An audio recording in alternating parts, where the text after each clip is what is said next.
அப்போ இந்த நாகூர் ஷரீஃபில் நீங்கள் கால் வச்சுட்டீங்கன்னு சொன்னால் திரும்பி நீங்கள் போகிற வரைக்கும் நாம் இந்த மண் எப்படிப்பட்ட மண் தெரியுமா? அண்ணல் பாதுஷா நாயகர் நடந்து திரிந்த மண் பூமி இது. அது மட்டுமல்ல, 404 ஃபக்கீர்களையும் ஃபக்கீர்களும் இந்த பூமியில் நடந்திருக்கிறார்கள். அவர்கள் வருகின்ற பொழுது இது ஒரு பனை மரம் புண்ணை மரம் நிறைந்த ஒரு காடு, மக்கள் வசிக்காத பகுதி. முதல்ல இந்த ரோட்டுக்கு மேலே இருக்கிற மேலே நாகூருக்கு தான் வந்தாங்க பாதுஷா நாயகம் அவர்கள். வந்து இறங்கின உடனே அந்த ஊர் மக்கள் பெரும்பெரும் லட்சாதிபதிகளாக கோடீஸ்வரர்களாக கப்பல்களிலே சரக்கு ஏற்றி வணிகம் செய்கின்ற வணிகர்களாக வாழ்ந்து கொண்டிருந்தார்கள்.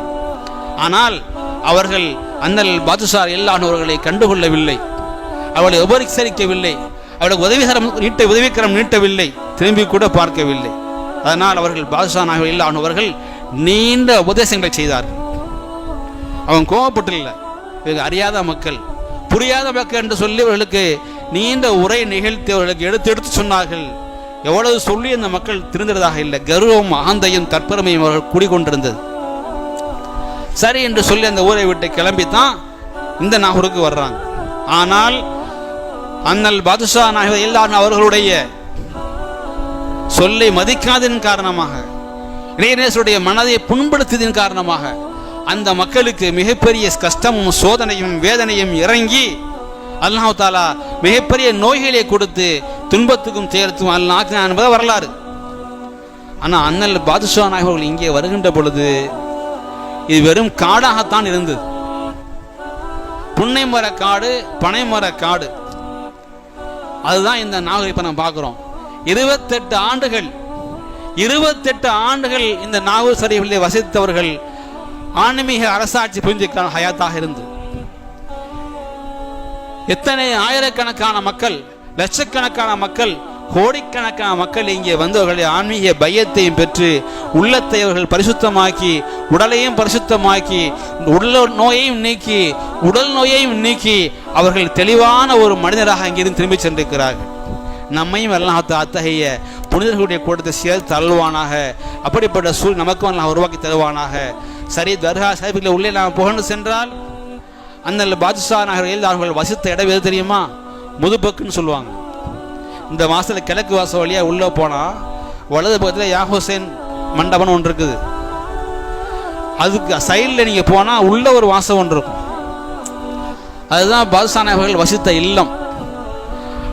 அங்க ஒரு கிணறு இருக்குது. அதுக்குள்ள அது வரலாறு நீங்க படிச்சு பார்த்தா உங்களுக்கு தெரியும். பாதுஷா நாயகம் அவர்களை கொண்டு வந்து இங்கே விட்டு சென்ற செய்தினா ஹிதர் அலைஹிஸ்ஸலாம் அவர்கள் சொன்னாங்க, உங்களுக்கு இதோ இங்கே இருக்கிற மண் திடலை நீங்கள் விளக்கி பாருங்கள். அதுக்கு உள்ளே ஒரு சதுரமான கட்டடம் ஒன்று இருக்கும். அதுதான் நீங்கள் வசிக்க வேண்டிய வீடு என்பது அல்லாஹ்வுடைய ஏற்பாடு. அது மட்டுமல்ல, அது உள்ளே ஒரு கிணறு ஒன்று இருக்கும். அதை தோண்டினால் உங்களுக்கு தண்ணீரை ஊற்று பெருக்கெடுத்து வரும். அதுதான் நீ குடிக்க வேண்டிய தண்ணீர். அந்த தண்ணீரை நானும் ஒரு காலத்திலே குடித்திருக்கிறேன். சிக்கந்தர் துல்கர்னி என்ற உலகத்தை ஆண்ட அரசரும் நானும் இந்த இடத்துக்கு ஏற்கனவே வந்திருக்கிறோம் என்று ஒரு வாக்குறுதி சொன்னார்கள். அது எப்போ? இப்ராஹிம் அலைஹிஸ்ஸலாம் காலத்தில் ஒரு சம்பவம். அது 4000 வருஷத்துக்கு முந்தைய நடந்த நிகழ்ச்சி.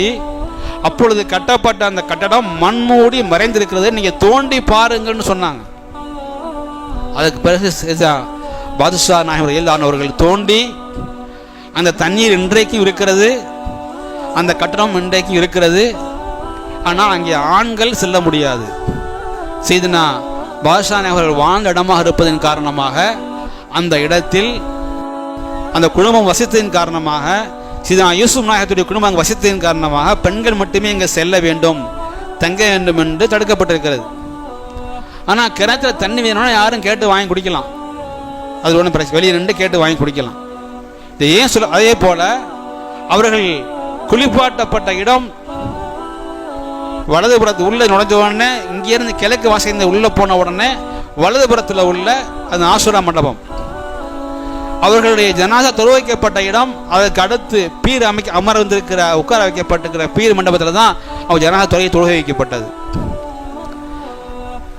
கடைசி அவர்களுடைய ஹயாத் முடிய போகிற அந்த நேரில் தான் தன்னுடைய அருமை குமாரர் செய்தனா யூசுப் நாயகத்தை தாதா அழைத்து சொன்னாங்க, நான் இந்த உலகத்தை விட்டு பிரிய நேரம் வந்து விட்டது, உலகத்தை விட்டு பிரிய நேரம் வந்து விட்டது என்பதாக சொன்ன உடனே அவர்கள் தேம்பி அழ ஆரம்பித்தார்கள். செய்தனா யூசுப் இல்லாதவர்கள் சொன்ன, அழாதீர்கள், மரணம் எல்லோருக்கும் வர வேண்டியதுதான், எல்லோருக்கும் வரக்கூடியதுதான், எந்த நபியையும் விட்டு வைக்காது, அது எந்த வழியையும் விட்டு வைக்காது. ஆனால் நீங்கள் எனக்கு பிறகு, நான் யுகத்தை விட்டு பிரிந்ததற்கு பிறகு, அடக்கம் செய்யப்பட்டதுக்கு பிறகு 3வது நாள் வந்து எனது கபரில் வந்து நின்று அஸ்ஸலாமு அலைக்கும் வரஹ்மத்துல்லாஹி பரக்காத்துஹு என்று சொல்லுங்கள். அப்பொழுது என்னுடைய கபரிலிருந்து வலைக்கும் அஸ்ஸலாம் யா யூசுப் என்று பதில் வந்தால் இங்கே தங்கி விடுங்கள், இல்லை என்றால் எங்கேயாவது நீங்கள் புறப்பட்டு வேறு எங்கேயாவது சென்றுங்களா சொன்னாங்க. அதே போல் செய்தனா யூசுப் தாதா அவர்கள் 3வது நாள், இப்போவும் அந்த 3ஆம் ஜியாரத் நடந்துட்டு தான் இருக்குது, சலாம் சொன்னார்கள். வலைக்கும் அஸ்ஸலாம் வரஹ்மத்துல்லாஹி பரக்காத்துஹு யா இப்னி முஹம்மது யூசுப், என்னுடைய அருமை குமாரரே யூசுஃபை என்று அவர்கள் பதில் சொன்னார்கள். அதனால் தான் இன்றைய வரைக்கும் அவருடைய வாரிசுகள் எல்லோரும் இங்கேயே வாழ்ந்து கொண்டிருக்கிறார்கள். அல்லாஹ் தஆலா கியாமத் நாள் வரைக்கும் அவர்களையும் நம்மையும் வாழச் செய்வானாக. இங்கு யாரெல்லாம் இதுவரைக்கும் வந்து கொண்டிருக்கிறார்களோ, பரம்பரையாக, குடும்பமாக, கோத்திரமாக, வாழையடி வாழையாக வந்து கொண்டிருக்கிறார்கள், அனைவரையும் அல்லாஹ் தஆலா கியாமத் நாள் வரைக்கும் இங்கே வருகின்ற, ஜியாரத் செய்கின்ற, தங்குகின்ற ஆன்மீக பேராற்றலை, பேரொழியை அவர்களுடைய உள்ளங்களிலே ஆட்கொள்ள செய்கின்ற இடமாக அல்லாஹ் நமக்கு அதை ஆக்கிய அருள் செய்வானாக என்று கேட்டுக்கொண்டவனாக எனது இந்த துவக்க உரையை நிறைவு செய்கிறேன். வாஹிர் தவானா அல்ஹம்துலில்லாஹி ரப்பில் ஆலமீன்.